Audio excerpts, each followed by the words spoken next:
Welcome to Negotiating Happiness, the show that helps you find happiness, success, and balance in your work and life. I'm Adriana, your host for this journey into entrepreneurship and personal growth. We're broadcasting live on 107.7 and 105.3 FM in New Orleans as part of the United Public Radio Network. We explore the latest strategies, insights, and stories from successful entrepreneurs and experts. From managing stress to building a thriving business, we've got you covered.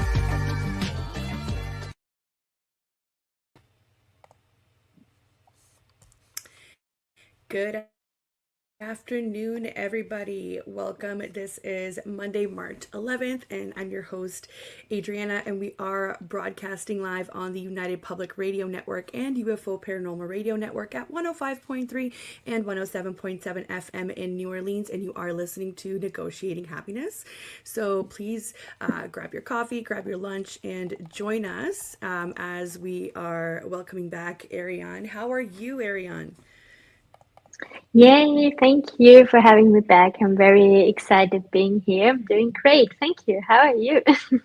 Amazing. Yeah, I'm good. I'm just trying to, start another week, finish another week, and keep going like that until the summer.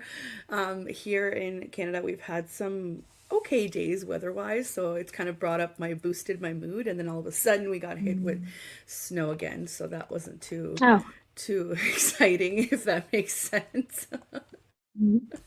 But other than that, we are good here. So remind everybody where you're broadcasting from. I'm broadcasting from the Netherlands, in Europe. So yeah, it's in the evening. I already have had my Monday kick off, and yeah. Amazing. So thank you so much for making the time. And what time is it there right now? 6:08. Okay, so it's about 6 p.m. All right. So you're probably getting ready for bed after, right? Exactly. Amazing. Wow, this is a part of my health, right? Having a good night's sleep of like 8 hours. It's very important to juggle all the to-dos of an entrepreneur. So yeah, I value my sleep. Mm-hmm. Of course. I feel so called out because I definitely don't get 8 hours. So this is I guess a learning moment for me. Well, I wanted to go in a bit of an introduction for you again for those who are just tuning in, and then we're going to dive right in. I'm really excited about today's topic, which is how childhood wounds impact us in business and leadership, and I'm really interested to see how what your take is as a professional, right? You are an embodied leadership coach, and I'm sure you've got a ton of experience with this. So let's just get right into it. So if you guys weren't around when Ariane was with us last time, she is a pioneering coach and facilitator in the field of embodied leadership. Her holistic approach, leading with head, heart, and sexual energy, enables conscious entrepreneurs to manage stress, anchor and trust, and use the wisdom of the body in business. She offers one-on-one online support and in-person retreats to connect more to flow and intuition in business. She's got quite a few exciting projects on the go, including a select Telegram group that creates a learning community, and also an online summit. I will have links for everybody. So if you guys want to, send in questions in the chat, we'd be happy to answer them as well. I'll send everybody a reminder in the comments that we are live and taking comments, questions, and so on and so forth.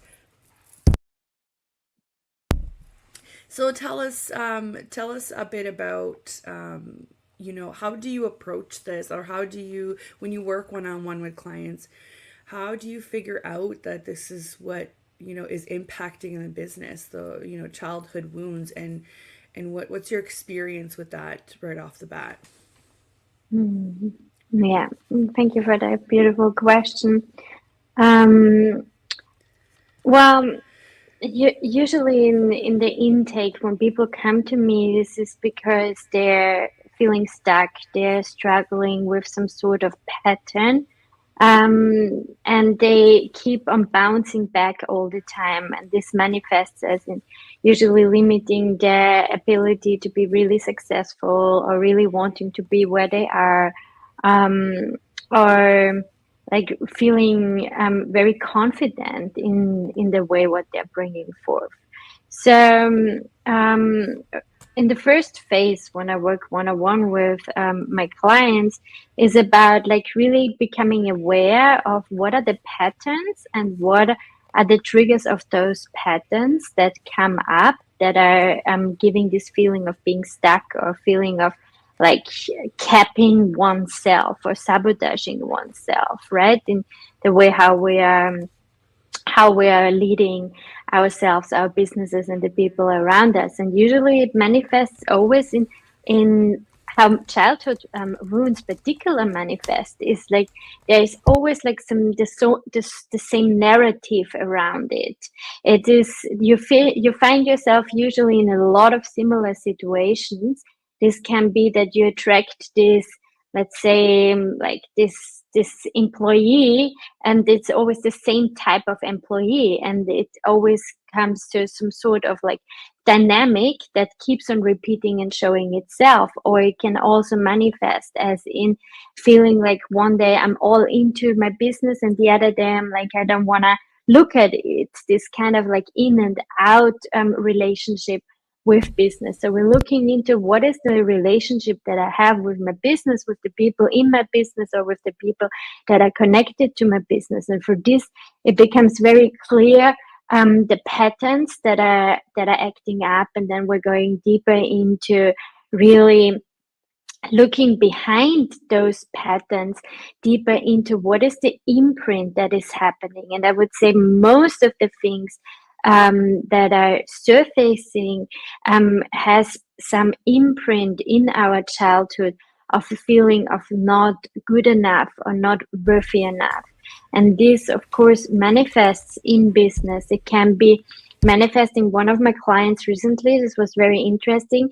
She has had a really hard time to really hold her prices. So she's been always giving a discount, even though nobody has asked her for a discount. She was always like giving a discount, giving a discount, giving a discount. And of course, this can be a strategy in itself, but for her, it was not I raise my price so high, I'm discounting it for everybody. It was more rooted in her feeling not fully worthy of receiving the price that she's asking for.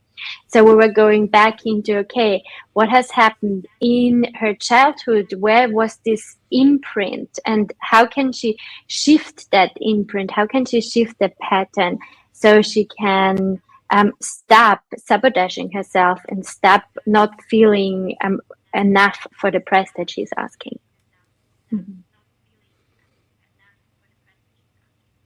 That's very interesting that you say that, because I've been in that situation where I felt like I needed to give people discounts in my services, even though, logically thinking about it, I've got the experience, I've got the, the education to back it up, I've got everything going for me, and I still at some point felt like, oh no, maybe this is too much, even though they've obviously agreed to pay whatever that price was. That is so funny. I would have never thought to associate it with something like a childhood wound. So for people like me that are sometimes aware of this, what would you recommend that people do to recognize these patterns? Like, how do you even recognize that you need help? What would you say? Mm-hmm. Well, I think journaling is a wonderful tool to add, as in really journaling around things that, it's not a problem if it doesn't bother you, right? If you're okay with it, then it's not a problem. But usually these things, they're rising because there's a part of you that knows that this is not okay. Also with you, you've grown up in that, but you recognize like, okay, when I hear you saying like, okay, you've been doing that and even it was irrational. So there's already a judgment of like, okay, it was irrational. So the moment when there is like some sort of inner conflict around some behavior, this is a good indication that there is something deeper underneath it that we can shift around it. So journaling for sure is a beautiful tool that can be installed to see like, okay, for example, I have this practice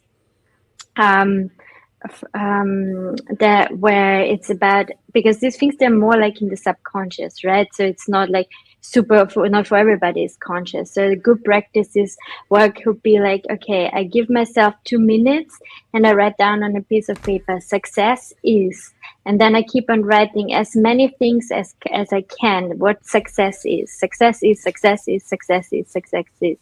So 2 minutes, and I keep on writing, and through this I can hijack my conscious mind, even though I don't know anymore. Keep on writing, success is, because there's something more coming up in that practice. And then I go in a second round and I say like, okay, if I think of myself as successful, this ... what is coming up? And then you write down what is coming up. Do you think about yourself as successful?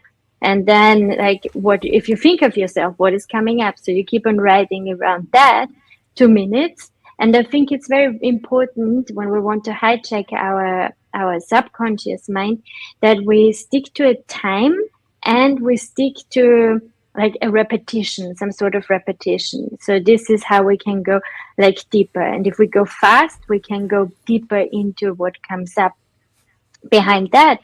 And then I can have a look and I can see, and they're like, okay, interesting. I didn't know that there's a part of me who feels like success is evil, for example. Like when I write this, and then I can be like, okay, whatever comes up for somebody. Like when I did it the first time for myself, I wrote that success is something only for men, and I was like, fuck, where's this coming from? It really hit me hard, because this was never an imprint, but somewhere it was in my system, otherwise I would have not written it down, right? So I could go deeper into dismantling why I believe that, and also like having this very strong patriarchal view on it. So it was a good healing opportunity for me to shift my relationship to success. Yeah. That's very interesting that you say that, because sometimes when I think about success, I only associate it with like the corporate world. And I've slowly started not liking the corporate world. So that's very funny that you say that. It's very interesting. I mean, it always comes down to, taking the time, doing reflections, doing an exercise that might help you figure out, is there something else there? And I always say this because to me, I'm not a professional, so I tend to categorize things however my brain understands them.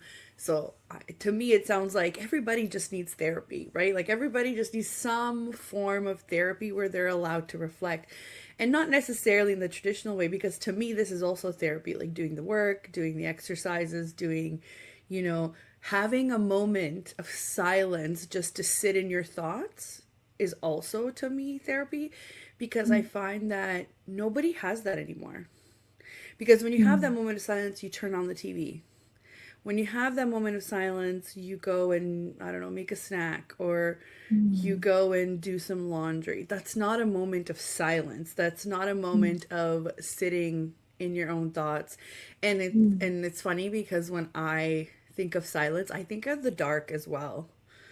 So I like to sit sometimes, just, turn the light off and just sit in your thoughts, right? And I think that could be really helpful, but I never thought of relating that to, you always hear about it, right? Your childhood trauma and everything, but I never thought how that could impact things so specifically. Do you have any specific examples for us of how,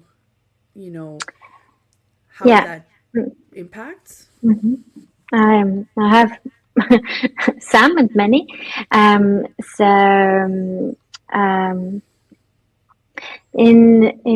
the school of somatic experiencing from Peter Levine, its trauma is understood as a dysregulation of the nervous system. So we go into trauma responses throughout the day where our nervous system is dysregulated. And as you said, for all this distraction that we're having in our modern times, our nervous system is much more easier dysregulated than it was before, because we had times of silence, we had times of being in nature. There was not an availability and connectedness 24/7 and Instagram and the blue screen and all of that, right? So many people, they keep on putting so much into their cup that the cup is it's not only full, it's overspilling, which creates some sort of dysregulation in the nervous system. This dysregulation in the nervous system can either be through an overwhelm of information, but it can also result from a stored memory that is in the body from a childhood. So like our body stores all our experiences, because like our body goes with us through life. So when there is something traumatic, as in there's too much too fast happening to me, and I don't have the possibility to process what is happening. So it does not have to be like many people think of like a trauma as in something really horrible, like serving in war or having like a really heavy violation or abuse. But there is now a differentiation between big T trauma and little t trauma, whereas big T trauma is more heavy and little t trauma is less heavy. Yet it is something that happened to us where we didn't have the chance to fully process what has happened to us. So it's stored in our system, and then this can come up and dysregulates us. So how does this manifest in business? This can manifest as in me feeling overwhelmed by my to-do list. The to-do list is so long, and I sit there and I'm like getting really anxious, like my belly is cramping, I get sweaty, and the result would be procrastination. So I do something that is maybe least prioritized, and it's like not so important, or I keep on doing things that are more simple. I don't want to do like really important things because it feels too much in my system. And this is how childhood wounds can come up. This dysregulation can come up. So this is one thing: overwhelm of to-do lists, overwhelm of important conversations. So I keep on not having them. I keep on pushing them back, or I try to avoid them in one way or the other. And another way how this can manifest is because we're kind of constantly frying our nervous system, we're running more in survival mode than in thriving mode. And in survival mode, we're having very limited ability to our thoughts. So in business, what does this mean when I'm all the time surviving is that I might not be able to think very much strategic. I might make my decision making more impulsive than really like an entrepreneur with like risks and assessments and all of these things. So this is another way how these woundings from our past, from our childhood, can come into play, as in having only a limited perspective, which also results, of course, in a limitation of our creativity. Mm-hmm. So like people usually have also the tendency to feel very caged when this comes up. And another thing that I see a lot in my clients, how this manifests, is that people with trauma already said around this worthiness, like really owning your price, like really feeling worthy. And on top of that, having very loose boundaries. So it's this tendency, I want to please my client, I want to make it like over deliver. So there is like always a little bit of like some sort of pleasing, of people pleasing attached to it.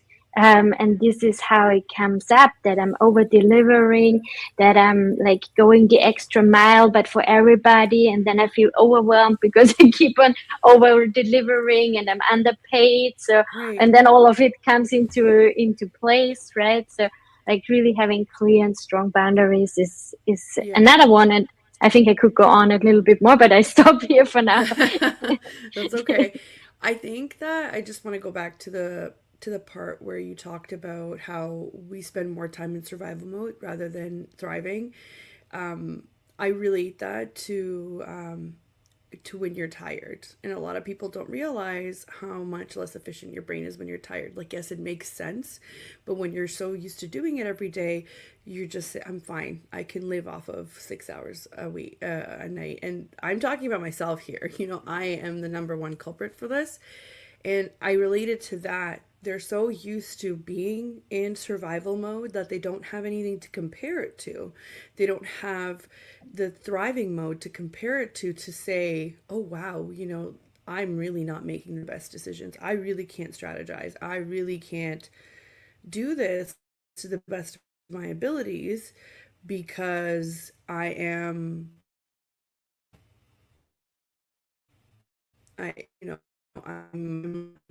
whether it's sleep, whether it's other you you just don't have the capability of understanding that, yep, I am operating from a place of fear, or because that's what it ultimately is, right? It's a place of fear that you're not pleasing your clients, you're not pleasing your, I don't know, colleagues, bosses, your worker, your employees, your coworkers, whatever that may be. So it's hard for people to notice those patterns like you were talking about because they don't have anything else to compare it to. So this is why it's really important to carve out time to do some self-reflection, or why I say this, even in my line of work, it's important to have those auditing tools of how is your business doing? You are part of that business. So really you should be auditing it as a whole, right? Especially when you are the head of operations, right? So that's very interesting. And when you talked about boundaries, that's such a true thing, and I find myself doing that too, where I'll answer on the weekends and I'll give clients my personal number and they will reach me directly, whether it's 6 p.m. or 10 p.m. So that's definitely something that I feel like every entrepreneur struggles with. Yeah.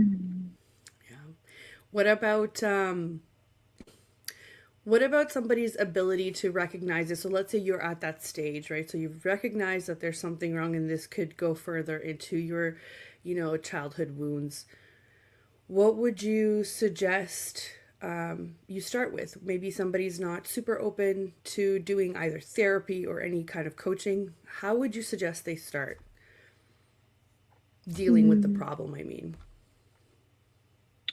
Well, as I said before, like our navigation tool is the body, right? So starting with bringing the body into business as a business asset and really starting to connect to the body, because many times people, they don't have they really like, why should I connect with my body in business? Yeah, because of that, right? To really feel in my body where, like, what is happening, like really bringing the body on board, because trauma comes, or these patterns, these programs, the childhood wounds and their impact on our way how we're doing business strongly resides from our body. As I said, this is like emotions that want to be released. So bringing the body on board, if you don't want to go to therapy, if you don't want to go to coaching, like make sure that there is a life work balance, because this is also something that is very familiar for people with strong with childhood wounds, that there is some sort of overachieving. So mostly there was too little gratification and validation from the parents in the childhood, and then the work becomes like, now I'm gonna prove it. Now I'm gonna get the validation that I have been missing, and there's this sort of overachieving, this sort of like always being on, always being in my business, very hard time to get out of that. So starting with having like really times of business, on business, and times of off business, being more disciplined with the work-life balance, and being honest to yourself, okay, am I business on a Saturday? Am I business 7 days a week? And do I have to be business 7 days a week? Or is this me not willing to be really with myself? Do I feel, I mean, it's brutally said, but do I feel worthless without being on in my business? And underneath, like, there is an imprint, right? That there's a part in myself that believes that, and this is not conscious, but seeing like, okay, what is my relationship to my business?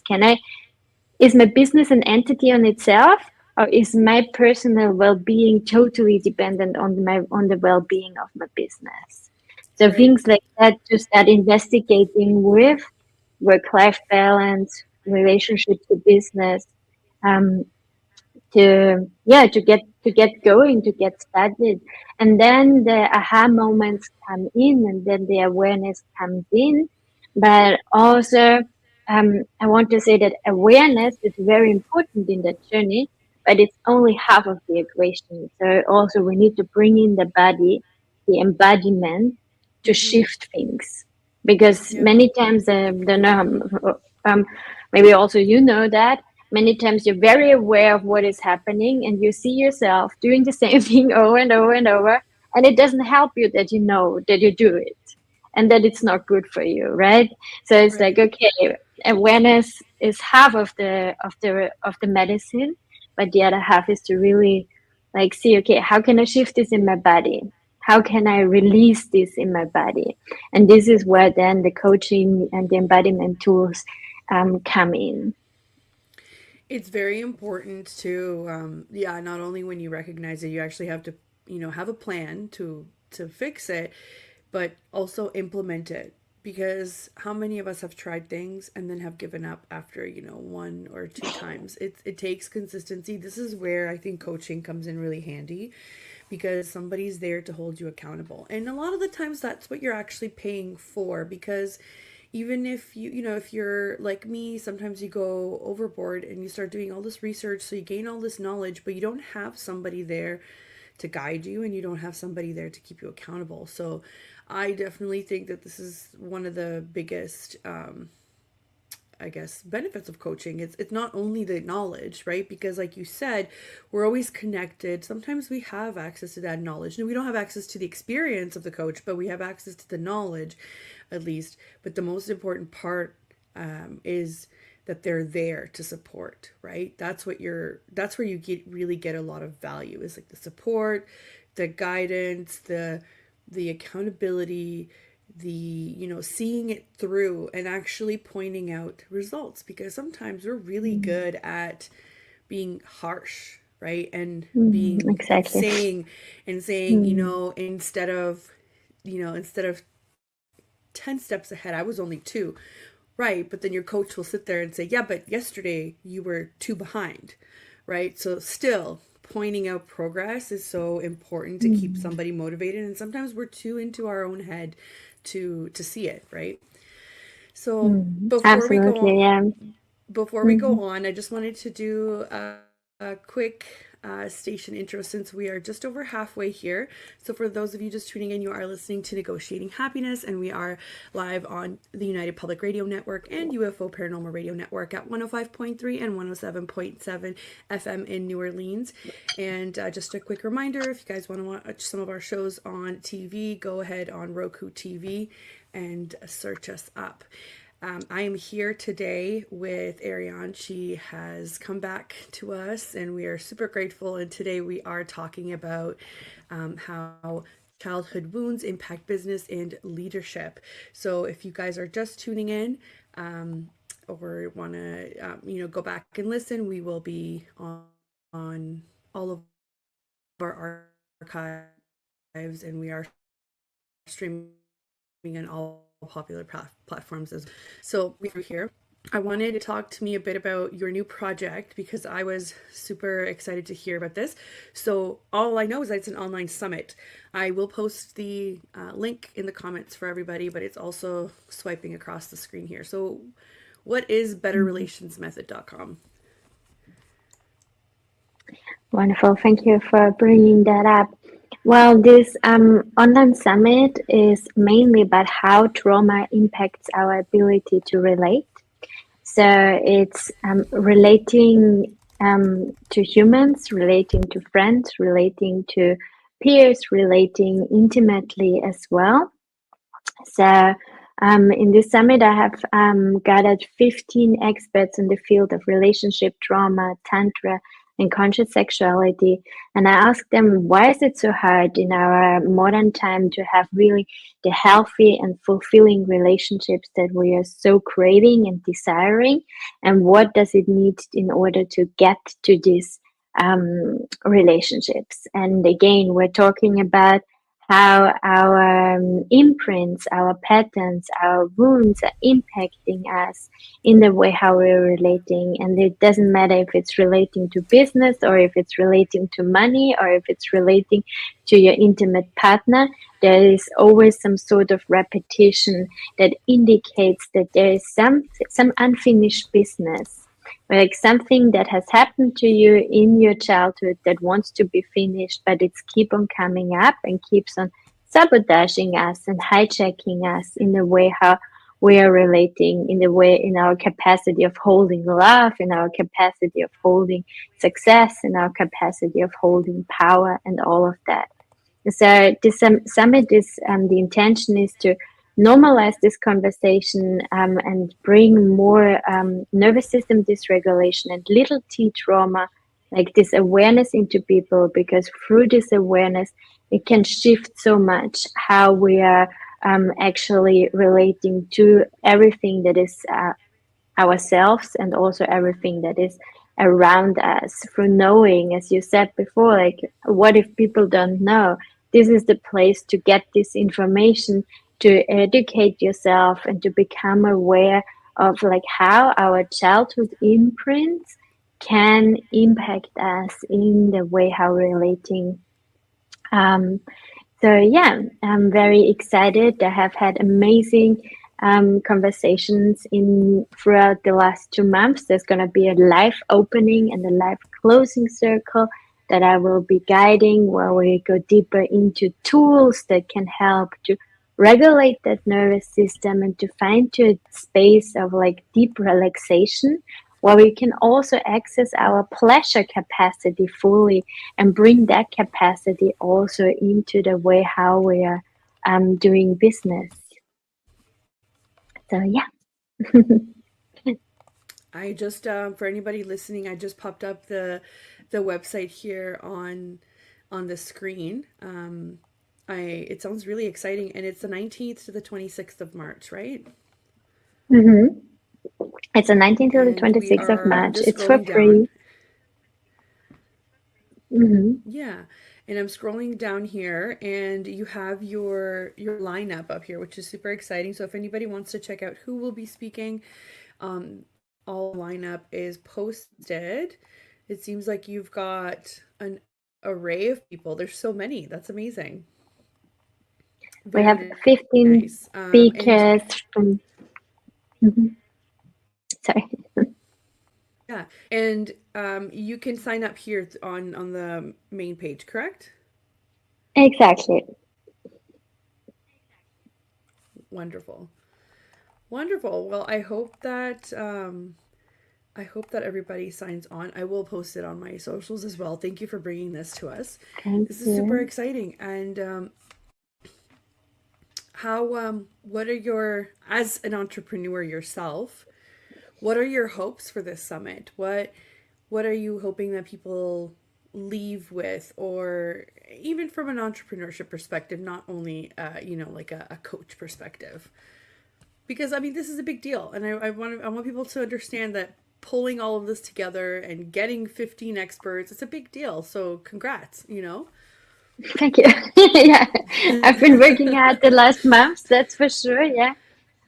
Well, for me, I have been traumatized. I have had multiple things that have happened to me, little t trauma, I would say. And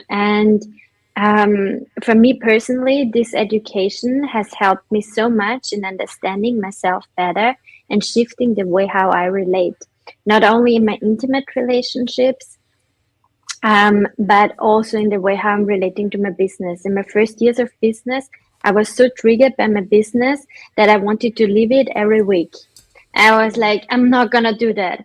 I was so scared of being visible that I almost had like short breath and like shaky hands when I would post something.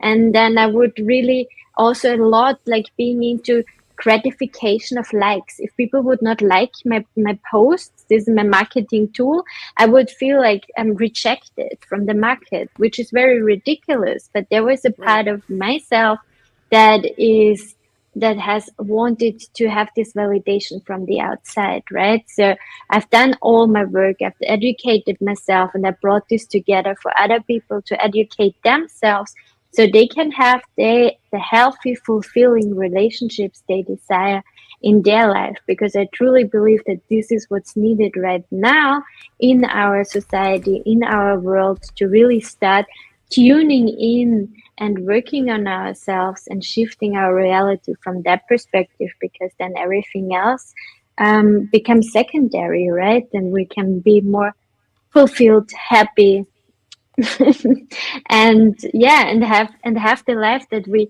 desire. Because even here in our Western societies, we so many people live in abundance and they cannot see it, right? So it's like, okay, how can I be able to shift that and live from a place of fullness instead of a place of neediness in no matter what relationship I'm in. So this is like my call, my desire, my mission to bring this word out to the world. And of course, I'm also using it as a platform for myself to launch a program afterwards. So from an entrepreneurial perspective, yes, I do it because I want to spread the word.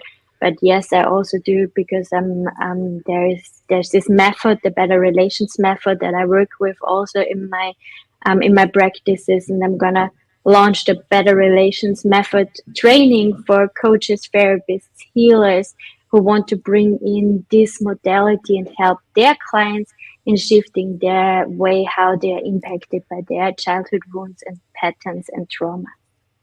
So which is yeah, which is answering your. so important, because I always find that I'm just thinking of the little psychology that I know.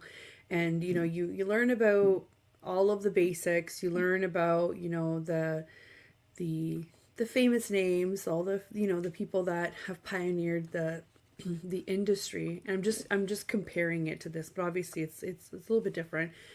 But if it weren't for people like you who are taking, the research, the studies, but also the experience and your environment, there wouldn't be any new methods, there wouldn't be any new ways of thinking, there wouldn't be any new paths that were carved out. So it's really important to do that. It's really important to spread the word, but also to have this kind of connection with people and all of these experts, because I'm sure they all bring something to the table, right? And if we didn't have that, I think we would be stuck. We would be stuck, 60, 70, 100 years ago, where doing the things that we thought were helpful, but while they're living in a completely different environment than we are today, right? Like, we have other factors that are impacting our lives. So I think it's very important to get these kinds of messages out, to be like, come and, be a part of this, have these discussions, be open-minded, take what you need from it, and, ask the questions, the how, the why, the where, the when, and how, right? So this is super important. Everybody should at some point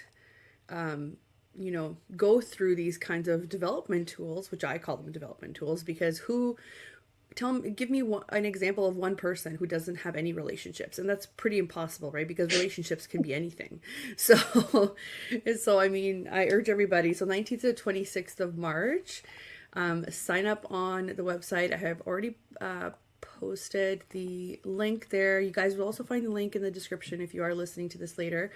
They're already all there. And if you want to check out Ariane on Instagram, if that's kind of an easier platform for you guys, it's at Ariane Lalakea. That's Lalakea.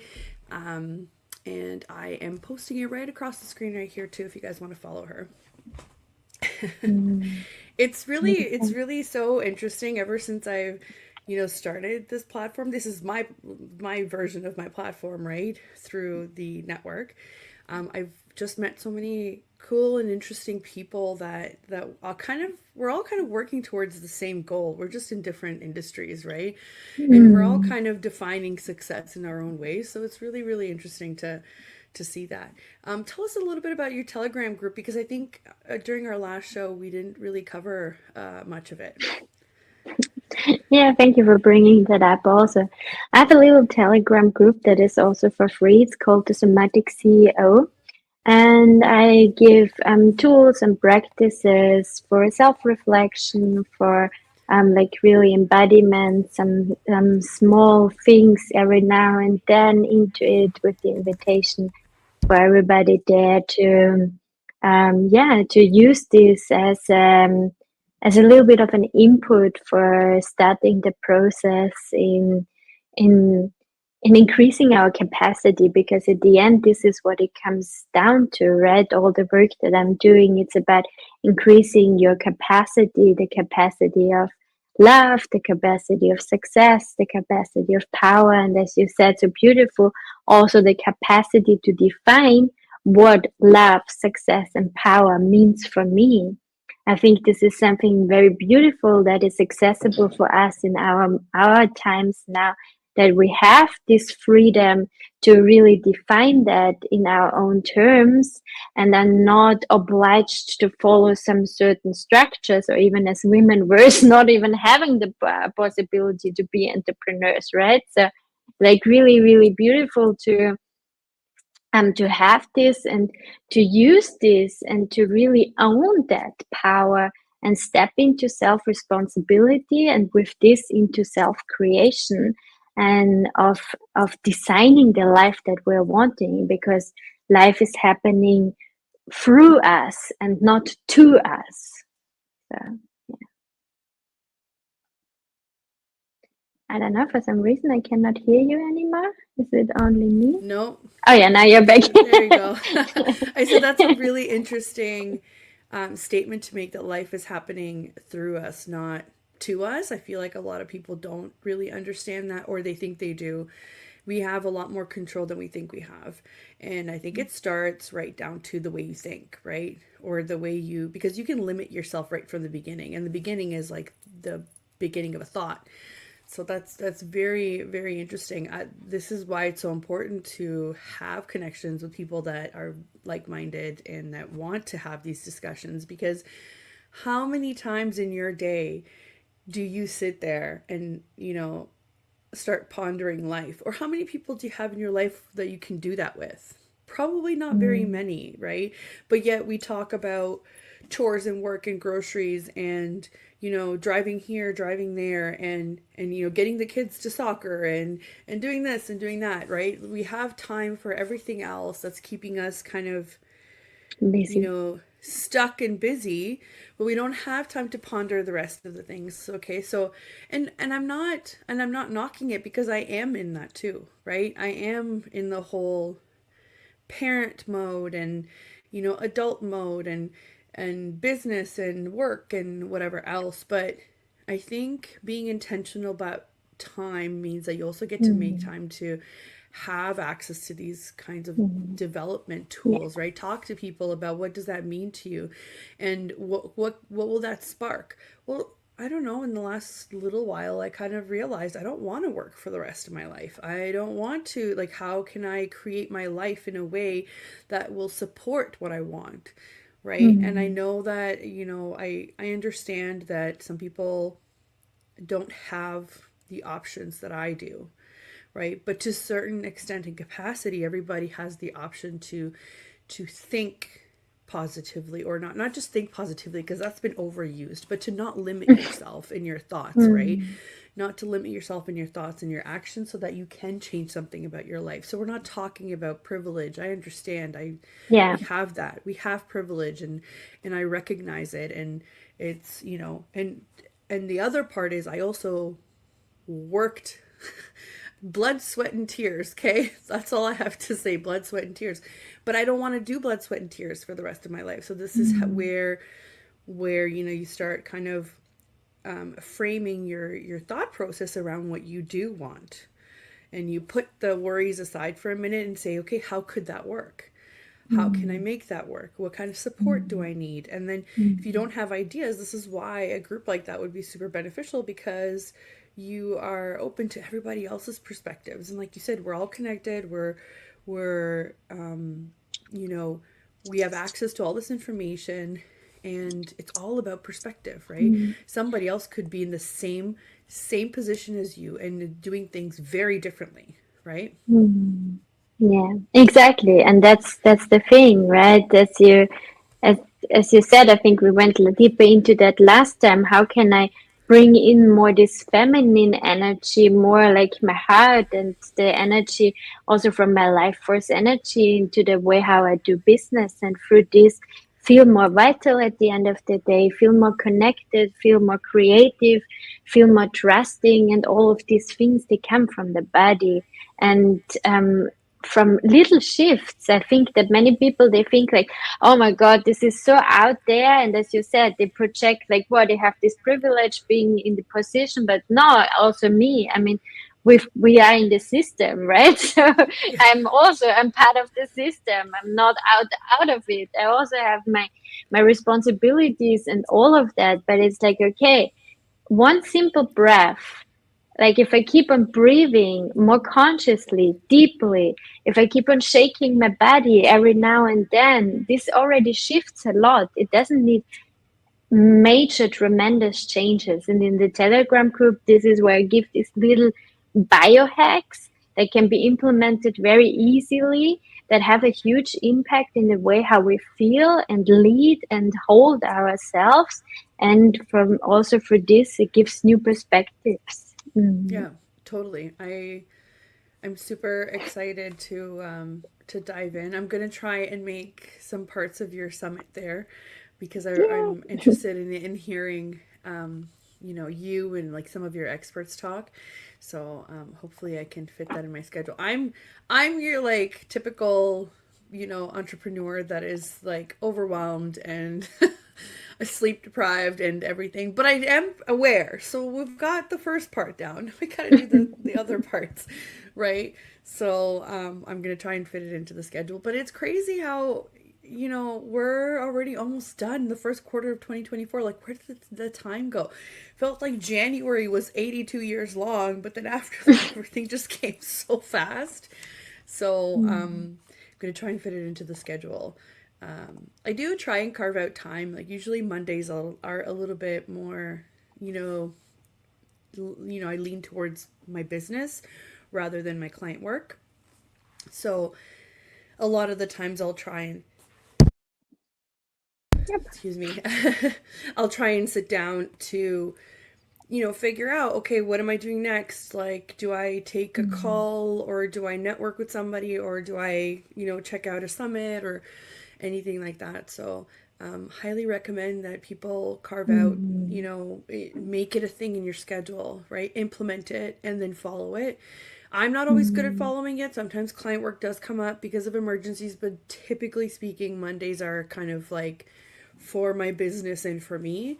So, and for the show, right? That's largely why I picked Monday as well, because it allows me to think and to talk to people like you and to find people like you that kind of, all work around the same line. I do like to bring in guests that, have not similar views, because we don't go into views or anything like that, but similar approaches to business, which tend to be very positive and open and not very like corporate or competitive, or they're successful because they're able to bring about change in a Mm-hmm. in a positive and open way, and they're open with other entrepreneurs. I think that's really, really important. So I really appreciate you coming on again and giving us some more information, and hopefully that's gotten people thinking about maybe, maybe I've been struggling because there's something in there that was fundamentally wrong, or that has left an imprint on me from a really long time ago, right? Mm-hmm. And from my own experience, you might not necessarily know that that's what happened. Mm-hmm. You might not necessarily remember. So, Exactly. And I also want to add here that um, to take off a little bit this idea that I have to know what happened, because in the end, it doesn't really matter what happened. Like what matters is how it's impacting you in the here and now, and how you can shift that impact, right, right? So I'm right. not going into like, okay, we're figuring out and we're gonna pin it down and we blame the father or the mother, because they also did their best Yeah, yeah, as they could, right? So it's about really like, yeah, okay, it doesn't really matter what happened. It matters how we move on from here. yeah. Totally. I agree. And sometimes it's not the mother and the father, right? It could be somebody else in your life, or some sort of, experience that you had gone through that you were not necessarily ready for, right? So Exactly. that could be it too. But it's very interesting. And I do think that I'm sure there's science behind this, and I'm sure I've read it before, but writing things down, not typing them, not like actually sitting down and writing things out, somehow wires the brain differently than us sitting at a computer and typing it out. So look it up. I'm sure I can't quote you where I read it from, but it is very different than sitting and typing things out. So it's just like Yeah. journaling. Why journaling is really effective for certain people, because of that exact same thing. They sit down, they write things, Yeah. and you're just within your There's thoughts, right? many story, like many scientific foundation Studies. around the power and studies around the power of like journaling. John Kabat-Zinn, for example, is using it a lot in his teachings. Also, there is a woman called Julia Cameron who is doing this thing called morning pages, where you sit down every morning for the first 10 minutes and you just write down whatever comes to your Yeah. mind. Also, a way to really get into a little bit the subconscious that is Yeah. in the end ruling our way how we are behaving. Yeah, no, it's Mm. really great. Well, we've come to the end of another show, which always flies by when we have such interesting conversations. So thank you again for coming, and thank you for everybody that was listening. I did see a couple highs and hellos on Instagram. Just it's funny how this platform works. Instagram has to be kind of separate in our lives than the rest of the platforms, but I did see you guys. Thank you for tuning in, and this will be available on all of our archives. I will post some SoundCloud links later once it's up, and I will also remind everybody of the previous episode. I think it was episode 28 with Ariane as well, if you're interested in learning more about her journey. And thank you so much to the platform, Thank to the you. Yeah. United Public Radio Network and UFO Paranormal Radio Network for making this available to us. And join me next week. We've got another guest, and lots more information. And Ariane, you need to come back in the summer. Tell Thank us how the you. summit Yeah. went, and let us know about any other projects that are upcoming for you. Thank you. My Thank pleasure you. to come back, and thank you for the day. I really appreciate being here. I Mm. appreciate you so much. Have a great day, everybody. Have a Mm. great rest of your week.